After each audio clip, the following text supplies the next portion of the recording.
you know, there is going to be a knock-on effect with COVID. We all understand that. But one of the heartbreaking things, and we did it with a campaign at Christmas with What About Us, is the effect on mental health with children.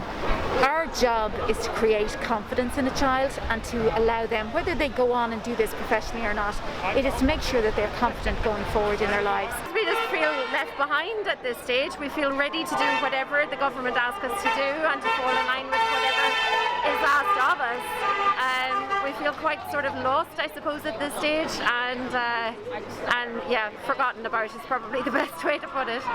We did everything to avoid coming out here today. We have been in contact with the Minister continuously over the last number of months, but we just hit a stone wall, hence why we came out today. There's twofold.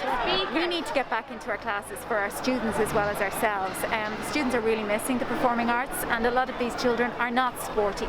So while sports has been opened up and it is now fully back, and we're delighted that they are, we need to now get it to children who are more into the performing arts. That's music, dance, theatre.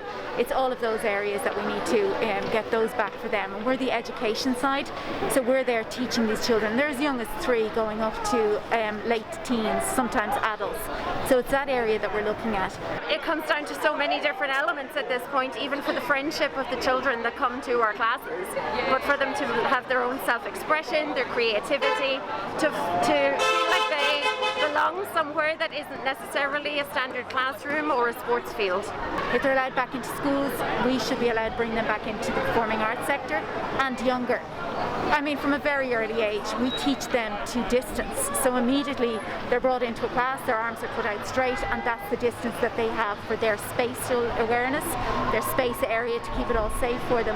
And that's what we're looking at. So, and the other thing is that we have literally been pushed from pillar to post with different departments. We don't have a sector that we belong to. You would envisage that we'd be under arts, but we're not. So we have gone to education, we've gone to health, we've been moved around quite a bit. Every time they've moved the goalpost, we've been flexible, we've moved with them. We've gone outdoors at the very last minute with camps.